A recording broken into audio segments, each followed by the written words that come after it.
সবার ফার্স্ট, আরে আমি একটু ফালতু কাজ করছি। সবার ফার্স্টে আমার দিদি এইটা আদব তো।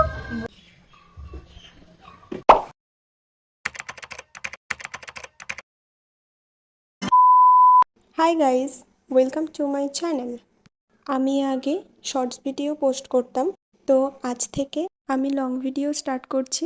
সামনে যেহেতু দুর্গা পুজো, সেজন্য আমি একটা সিরিজ স্টার্ট করছি, যেটাতে আমি 4টে হোক 5টা হোক লুক শেয়ার করব তোমাদের সাথে। দেখতেই পাচ্ছ আমি সেজেগুজে বসে আছি। আজকের এই লুকটা হলো ফার্স্ট লুক। এবার এই লুকটা কিভাবে ক্রিয়েট করলাম সেটা জানতে হলে ফুল ভিডিওটা দেখতে হবে। আর আমি তাহলে বেশি কথা বলছি না, ভিডিওটাই চলো যাওয়া যাক। ফার্স্টে তো অবশ্যই স্কিন কেয়ার, কিন্তু আমি না অফ ক্যামেরাতে স্কিন কেয়ারটা করে নিয়েছিলাম। কিছুই না, সেরকম টোনার আর ময়শ্চারাইজারটা লাগিয়ে নিয়েছিলাম। এখন আমি প্রাইমার ইউজ করছি। আমার কাছের প্রাইমারটা হচ্ছে ল্যাকমের প্রাইমার। এই প্রাইমারটা খুব ভালো। আমারটা ব্লার পারফেকশন টাইপ প্রাইমার। এই প্রাইমারের 3টে ভ্যারিয়েন্ট ছিল, সেটা আমি ইউজ করছি। এরপর আমি কোনো ফাউন্ডেশন ইউজ করব না, আমি ডিরেক্ট কনসিলারে যাব। আমার কাছে এই কনসিলারটা হচ্ছে সুইস বিউটির কনসিলার, শেড নাম্বার 04। এই কনসিলারটা খুব ভালো কনসিলার, আমার শেডের সাথে ম্যাচ করে। এখানে একটু লাইট লাগছে। কনসিলারটা না খুবই ভালো, অ্যাফোর্ডেবল রেঞ্জের মধ্যে মিডিয়াম টু ফুল কভারেজ দিয়েই দেয় কনসিলারটা। যাই হোক, মেন কাজ হলো ব্লেন্ডিংয়ের। ব্লেন্ডিং ব্লেন্ডিং ব্লেন্ডিং ব্লেন্ডিং করতেই হবে। যত সুন্দরভাবে ব্লেন্ড হবে তত ভালো বেস লাগবে। এবার আমি ইউজ করছি মার্সের এই লুজ পাউডারটা। আমি কম্প্যাক্ট সেভাবে ইউজ করছি না, আমি এই লুজ পাউডারটাই ইউজ করছি। এটা বেকিং পাউডারও বলা যেতে পারে, এটা ব্যানানা পাউডার। আমি মেনলি আমার যে যে জায়গায় কনসিলার ইউজ করেছিলাম সেই জায়গাতেই পাউডারটা ইউজ করছি, সেটাকেই স্প্রেড করে নিচ্ছি ফুল ফেসে। এবার কিছুক্ষণ বাদে এটাকে একটু ডাস্ট অফ করে নেবে। এদিকে লুজ পাউডার বেশি ইউজ করতে নেই, বেশি ইউজ করলে না লুকটা কেকি লাগে। যতটা প্রয়োজন ততটা ইউজ করলে এনাফ হয়ে যায়। তো লুজ পাউডার আমার একটু ডাস্ট অফ করতে টাইমই লাগে, মানে খুব ভালোভাবে ব্লেন্ড না হলে ফেসটাকে ভালো লাগে না। সে যাই হোক, লুজ পাউডার ব্লেন্ড করা প্রায় শেষ আমার। এবার আমি এই প্যালেটটার থেকে এই ব্লাশটা ইউজ করছি। এই ব্লাশটা দেখতে যতটা রেড, পিগমেন্টেশনও খুব ভালো।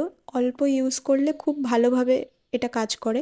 আর এটারও না কাজ সেই ব্লেন্ডিংয়ের, মানে তোমাদের ব্লেন্ডিং করতেই হবে। যত ভালো ব্লেন্ডিং করবে তত ভালো দেখাবে। আমি আমার চিক পয়েন্টে, নোজে আর একটুখানি চিনে ইউজ করছি। এবার আসছে এই প্যালেটেরই এই কন্ট্যুর শেডটা।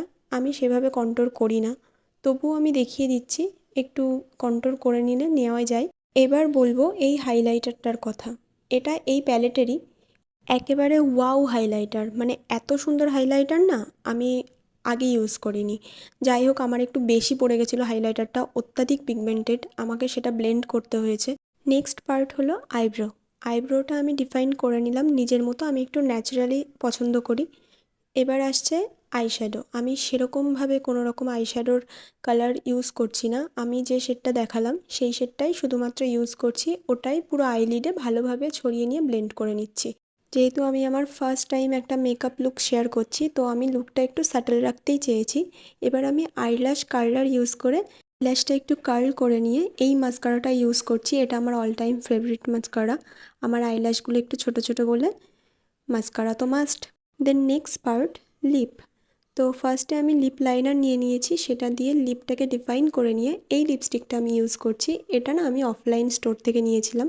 আমি নিউড লিপস্টিক ইউজ করতেই পছন্দ করি। পুজোর এই লুকটা তোমরা ডেতে ইউজ করতে পারো, আবার যারা খুব বেশি হেভি মেকআপ পছন্দ করো না তারাও এটাকে ইউজ করতে পারো। সুইস বিউটির এই মেকআপ ফিক্সারটা ইউজ করে আমি আমার ফুল ফেসটাকে ফিক্স করে নিলাম।